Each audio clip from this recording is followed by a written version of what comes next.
Hello, dear ladies and gentlemen. My name is Alexander, and today I would like to talk about the submitting and editing of the solution that appeared on the website. And I would like to show you how to submit your own solutions of problems that are not solved yet, and how to make changes for problems that need some more clarifications or you found some any other mistakes. Past few weeks, I received a lot of emails of people that they need some more like clarifications of how to make changes, how to make your own submissions. As you might see, every problem every post of the problem has the opportunity to edit. There is like edit button, and if you press, you could see the source code of every given problem that appeared. And here you even can like make changes, upload your own formulas, expressions, and images. And here you can make changes and later save them. So there are like generally few ways to make changes. First of all, is just email me the solution, like a paperwork that you already done. You could like just write something on the paper, scan it or take a photo and send it for my email address. And another option is to make changes directly on the database of the website. So you could literally like upload the solution of the problem that you made, and it's really cool because when I just started the website of like sharing solutions with other people, the main problem was because of the enormous amount of problems on the website. There are more than 2,000 of them. It was really important to make it collaboratively, and later it became like the most important part of the project to collaborate on solving the problems, because there are so many of them, and some of them are really pretty complicated. So it became really important at some point to make changes, make contributions in the team, like it's made in the research field or in the open source programming. Yes, recently I received email from a guy named David Harvitan, and he told me that he solved the problem about named 13 to 14, and in this problem he submitted the solution he made. So here we are. As we could see, David submitted us the problem that wasn't yet submitted. As you can see on the chapter 13, there are no solution with such name. So we could open the problem statements. The problem statements could be found on this button. When we open and find the problem statement, we see there are a lot of objects here, and let's try to create our new solution for explicitly this problem. So the first thing I would like to do is to open this chapter where it's located, geometrical optics, photometry, quantum nature of light, and press the upload button. It is right here.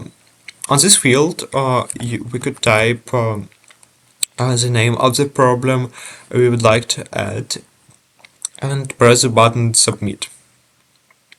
As you can see, we see the code on the right side of the Markdown file that we just created, and we could preview our changes on the right side of that place. Basically speaking, it's just a preview of we just wrote on the left side. It's real time, so it's very convenient to understand what you write. Also, there is a sidebar that you could make alignment. You could see the problem state, the solution that was uploaded here as an option on the right. So first of all, I would like to do in all cases is just copy the problem statement from the textbook that is on the home page and put it just here. As you might see, there are a lot of formulas that needs to be highlighted, like to express them. Here you could see the option of uploading different math expressions on the bottom. It's very convenient because there are a lot of math that couldn't be just put it as a text, as a plain text. And this is very convenient, and here I could show you how to use this option. First of all, the angle alpha, and here we can find the alpha comment. And to make this comment works, we need to paste it among the dollars characters. You see, when we did it, it appeared as a very beautiful alpha in the following format on the right side. Let's do the following for the rest of the expressions in the statement. And likewise, we could continue doing it for the rest of the assignment. So the end should be followed like this. Also, there is angle gamma. And the rest of the expression is right here. The surface radius of the lens needs indexing. You see, like 1 should be smaller than r. And how to do this? We could use this comment is making the side of 1 as a subtle index. So now I would just show you how I basically put solutions I made, solutions I received from emails, on the following example. So the next thing we should do is just place text of the solutions on the edited part. For example, I will copy this part of the solutions and place it here, N1. So we need like index on the bottom, and the same thing we do for the N0. So later I replace it alternatively for N2, and later we go on. And the thing that is placed later on the page of the solutions is expression that is a core expression that is describes some math that is going on, and it needs to be centered. What we could do is to use double dollars here to put it on the center. You see, for example, I put some comment here, and what we just received is an expression that is bold, that is stands out on the web page, and it is centered. So we could use double dollars as a way to do so. So we place tangents, place our Greek letter alpha, and later we could use approximate sign, so it's pretty convenient, so it could be found here. Later we need to make a fraction. On LaTeX there is like a math function named frog, and on the first brackets we should place numerator, and on the bottom we could place denominator. In this case it's R1. Later what we continue is the next approximation sign, so it should be right here. We put it and continue to place sinus of angle alpha, and as David proposed in our solution, he is using approximation for the small angles, which is in this case sinus alpha for small angles equals to angle, of course in radians. What we could do next is to continue and place approximate sign and add alpha here. And now what we need to do is to place an image, and it's a very interesting part because most people, when they make solutions, they want to express their thoughts on the graph, like diagram or whatever they want. So the basic thing that you could do is make your own image. You could just literally just draw something on paper and take a photo of it. And that's literally it. You don't need to make some profound like animations or something like this. Of course, if you did those, it would be completely fine and it would be like very encouraging. But just don't spend a lot of time on it because you could just fall into this. So what I just recommend is to, as soon as you got the photo, you could do next is to choose upload from your computer. You could use upload from your computer, select the image file you upload, and later it would be placed here. But what we would do next is choose from solution files, because I already uploaded some of them, and there is a caption that is responsible to be below, and the image size. So I guess it would be fine if we would create like image slightly more wider, like to increase the size. You could see like you could use like the whole weights, but if we were to use approximately like 60%, I think it would be fine.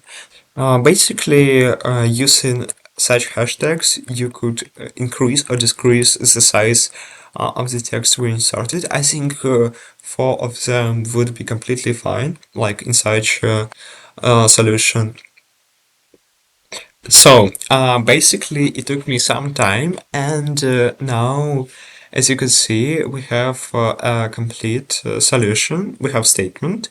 We have solutions of the first chapter, basically speaking, and we have the solutions for the next part of the problem. As you can see, we have all the expressions, and this is basically fine. Instead of these examples, I would remove them, and the copy of what we did before part is just the small statement that could help people to just check that the solutions that they created, that they made is correct or wrong.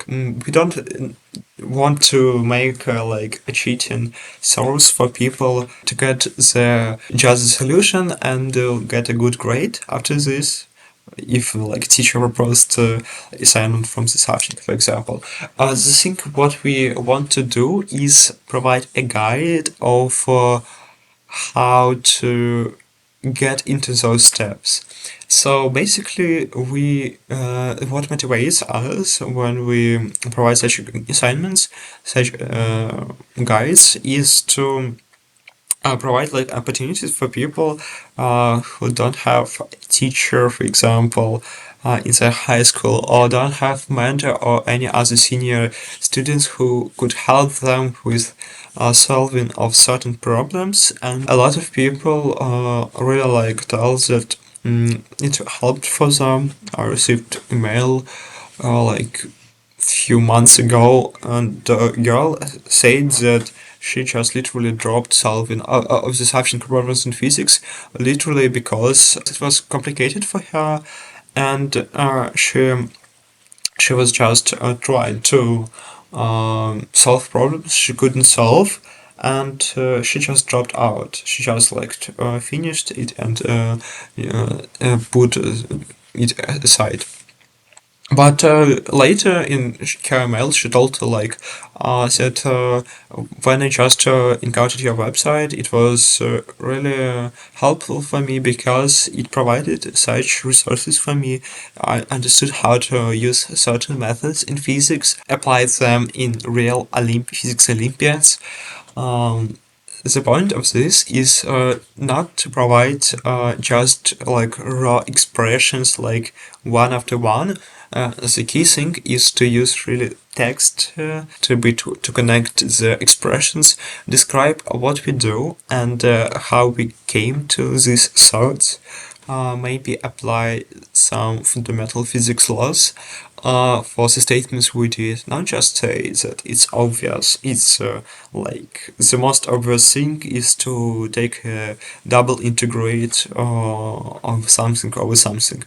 And the key thing here is to provide a key step of the logical connections of the solution to make it understandable for users and make the process of problem solving convenient. The basic thing I would like to say is like thank you again for all of you who tried to upload the solutions, for those of you who emailed me and shared their own handouts.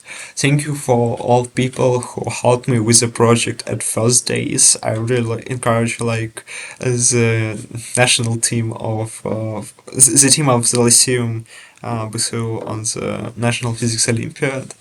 So were like a few people who helped me a lot at the first days of this project when they shared like a few dozens of problems literally every week, and it was really helpful, especially to make the basement of these uh, of these solutions.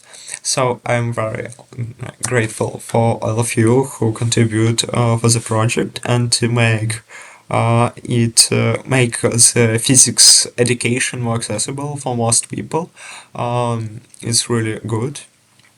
So the last thing that we need to do, as far as we did uploaded changes, is to press the save button, and as soon as we did it, we just uploaded it into real life. So basically what we could do is just copy this link and open it on mobile on any other devices in the browser, and it would be available worldwide. So basically all people could access this page and see what we did here, share like our thoughts, and this is really cool when like people like collaborate in academia, and this was like in obvious way, where the project went on.